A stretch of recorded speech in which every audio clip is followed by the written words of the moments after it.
দিনের মধ্যে সবচাইতে শ্রেষ্ঠ দিন হলো জুমার দিন। বলেন সুবহানাল্লাহ। বলেন তো আপনারা 7 দিনের মধ্যে শ্রেষ্ঠ দিনটার নাম কি? জুমার দিন। নবীজি বলেন ফিহি খুলিকা আদম, এই দিনে আদম আলাইহিস সালাতু ওয়াস সালামকে সৃষ্টি করা হয়েছে। অফিহি কুবিজা, আদম নবীকে এই দিনে দুনিয়া থেকে উঠায় নেওয়া হয়েছে। এবার আপনাদের কাছে জানতে চাই, বলেন তো আদম নবীর সৃষ্টি কি বারে? আদম নবীর ইন্তেকাল কি বারে? অফিহি আন-নাফাখা, শুক্রবার দিন ইসরাফিল সিংহায় ফু দিবে। অফিহি আস-সাইকা, শুক্রবার দিন কিয়ামতের ময়দান কায়েম হবে। তাহলে আপনারা বলেন তো আদম নবীর সৃষ্টি কি বার? আদম নবীর ইন্তেকাল কি বার? সিংহায় ফু দেওয়া হবে কি বারে? কিয়ামত কায়েম হবে কি বারে? দেখছেন কত সুন্দর একটা জিনিস জানলেন। আদম নবীকে খলিকা ফিহি আদম, শুক্রবার দিন আদম নবীকে সৃষ্টি করা হয়েছে।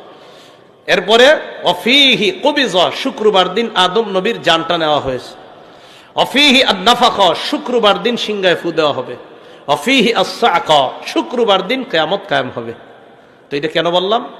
এবার নবীজি বলেন, শোনো তোমরা, এই শুক্রবার দিন তোমরা আমার উপর বেশি বেশি দুরূদ শরীফ পাঠ করবা। সাহাবাদেরকে আল্লাহ নবী বলেন, ফাইন্না সালাতাকুম মারুদাতুন আলাইয়া, আমার উম্মতের দল, তোমাদের দুরূদ আমার কাছে পেশ করা হয়।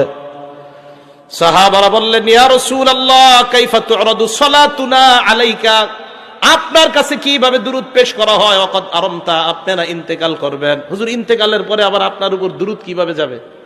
নবীজি বলেন, ইন্নাল্লাহা হাররামা আলাল আরদি আন তাকুলা আজসামাল আম্বিয়া, আল্লাহ জমিনের উপর হারাম করে দিয়েছেন, দুনিয়ার কোন নবীর দেহ জমিন খেতে পারবে না। সমস্ত নবীদের দেহ খাওয়া জমিনের উপর আল্লাহ হারাম করে দিয়েছেন। নবীদের দেহ মাটি খেতে পারে না। নবীদের ব্যাপারে আসছে আল আম্বিয়া ও আহিয়াউন ফি কুবুরিহিম, নবীরা তাদের কবরের মধ্যে জীবিত, ইউসাল্লুনা, কবরে তারা সালাত আদায় করতেছে। তাহলে নবী সাল্লাল্লাহু আলাইহি সাল্লাম বলেন, দুরূদ পড়লেই আমার কাছে এটা পেশ করা হয়।